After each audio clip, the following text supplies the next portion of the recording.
Welcome back to the Neural Shift, everybody. Ready to dive in? Today we're tackling Elon Musk and his predictions about the future. Oh yeah, this should be fun. Lots of stuff to unpack about AI, robots, and some wild ideas that sound like they came straight out of science fiction. I really do. I mean, we're talking robots outnumbering humans, universal high income. A future of abundance. Exactly. That's what we're going to dig into today. Is it a utopia or dystopia? Or somewhere in between. Right. You listening. You get to decide. Let's kick things off with this whole population collapse thing. Musk seems pretty concerned about declining birth rates around the world, especially in places like South Korea. Yeah, he's been talking about it a lot. South Korea's population is actually projected to shrink dramatically, maybe even down to a third of its current size if birth rates stay low. And it's not just South Korea. It's a trend in a lot of developed countries, which has some people worried about the economic impact. Yeah, fewer people means fewer workers, which could lead to a major economic slowdown. So what's the solution, according to Musk? Robots. Lots and lots of robots. He's predicting, get this, 10 billion humanoid robots by 2040. More robots than people. Yeah, 10 billion robots. It's a pretty staggering number, but it really highlights how Musk sees robots as the answer to potential labor shortages. Not just filling jobs nobody wants, but really becoming a core part of the workforce. And this is where things get really interesting, because this isn't just some random prediction. He actually sees Tesla, his electric car company, becoming a $25 trillion company thanks to these robots. Driven by robots. Specifically the Optimus robot, which he's calling potentially the biggest product ever. Quite a bold statement for sure, especially since Optimus is still in limited production right now. Musk wants to start mass production in 2026, but that's a pretty aggressive timeline. It is. And speaking of timelines, he's projected the cost of an Optimus robot to be somewhere between $20,000 and $25,000. About the price of a car. Exactly. Suddenly having a robot at home doesn't seem so far-fetched, does it? It really doesn't. And while Tesla gets a lot of attention, they're not the only ones in this humanoid robot race. Companies like Honda and Boston Dynamics are also working on their own versions. It seems like robots are becoming more and more of a reality. So what will they actually do? Tesla says Optimus is designed to handle unsafe, repetitive, or boring tasks. You know, all those jobs that nobody really wants to do. Exactly. Now, while all this robot talk is pretty fascinating, Musk's vision goes beyond just a robotic workforce. He's also been talking a lot about the importance of AI, specifically maximally truth-seeking AI. Yeah, he's not a fan of AI systems that are trained to be politically correct. Right. He wants AI that doesn't shy away from the truth, even if it might offend some people. Yeah. He even has this really interesting anecdote about Google's Gemini AI to illustrate his point. Oh yeah, he brought up how when Gemini was asked what's worse, misgendering someone or global nuclear war, it said that misgendering Caitlyn Jenner was more harmful. Wow. It really highlights this potential issue of prioritizing political correctness over objective truth in AI development. Yeah, I mean, obviously a global nuclear war is way worse than misgendering someone. Mm-hmm. But an AI that's trained to be overly sensitive might not be able to make that distinction. So Musk is pushing for a different kind of AI, one that's more focused on finding and understanding the truth, even if it's messy or uncomfortable. And he's putting his money where his mouth is with his own XAI project. His stated goal is to develop AI that loves humanity and acts in our best interests. This isn't just about robots doing our dishes. It's about creating a whole new kind of future, a future of abundance driven by AI and robots. Whoa, okay. So much to think about already. Robots, AI, a future of abundance. What do you think so far? Exciting. Terrifying. A little bit of both. Right. Let us know what you think in the comments. And share this episode with your friends so they can join the conversation too. We'll be back soon to keep unpacking all of this, including Musk's thoughts on autonomous vehicles and what they might mean for transportation. Make sure to follow or subscribe so you don't miss the rest of this deep dive. Welcome back to the Neural Shift. Before the break, we were talking about truth-seeking AI. Right. And we were in the middle of unpacking Musk's vision of a future filled with robots. Practically everywhere you look. It's a wild thought, isn't it?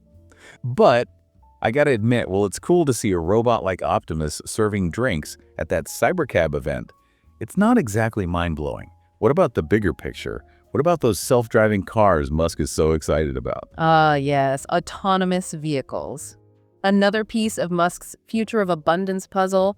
He's been laser-focused on the cybercab lately.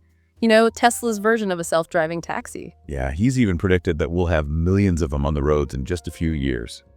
He seems pretty confident that unsupervised full self-driving, is right around the corner, Yeah. saying Teslas will be safer than human drivers by like the second quarter of next year. Well, Musk's timelines tend to be pretty ambitious. And let's be real, he doesn't always hit those targets. Remember when he said we'd have fully self-driving taxis by 2020? Yeah, we're still waiting on that one. Exactly. But what's interesting, even if the timeline is a bit off, is the sheer scale of his vision.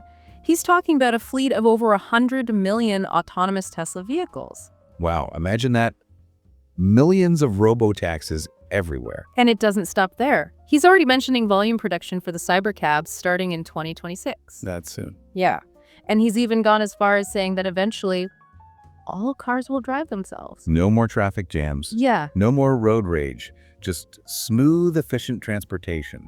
It's a pretty tempting picture. It is. It all connects back to that theme of a future of abundance. Think about how much time and energy we spend driving. If cars could drive themselves, it would free up so much of our lives. Revolutionize commuting long-distance travel. Maybe even change how we design cities. That makes sense. But like with any big technological shift, there could be some downsides too, right? Definitely. Yeah. We have to think about things like job displacement. What happens to all the truck drivers, taxi drivers, delivery drivers if they're out of work? And what about the potential for AI to become too powerful? Like in those sci-fi movies where the robots take over. Exactly. Yeah. Those are real concerns. We have to be smart about managing this transition to a more automated world. Figure out how to retrain people for new jobs. Make sure AI is developed responsibly and safely. It's a balancing act for sure. We've got this incredible opportunity to improve lives with technology, but we also have to be aware of the risks and make sure we're not creating more problems than we solve. Couldn't said it better myself. This is a conversation we need to have as a society. And as we continue this deep dive into Musk's predictions, remember, it's not just about robots and AI. It's about what kind of future we want to build. What role do you want to play in this future? What excites you? What concerns you? Let us know in the comments. And don't forget to share this episode with your friends so they can join the conversation too. Welcome back to the Neural Shift. Well, we've covered a lot of ground in this deep dive into Elon Musk's predictions. We have robots outnumbering humans, truth-seeking AI, a future of abundance. It's pretty mind-blowing stuff. It is. It's exciting and kind of scary all at the same time. Definitely. And as we've been discussing, it brings up some big questions about the future of work, the economy, and society as a whole, which is what we'll be focusing on in this final part.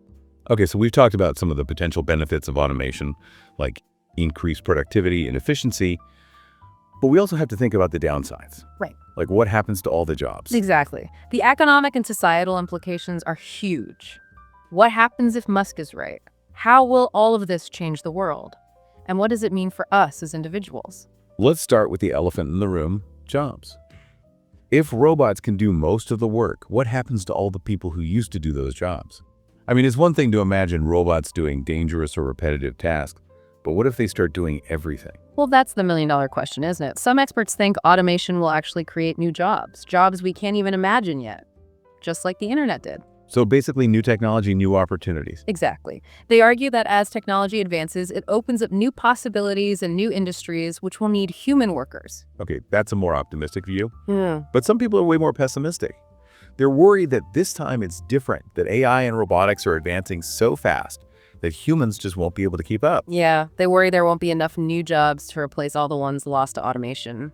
And it's a valid concern for sure. It is. So what can we do about it?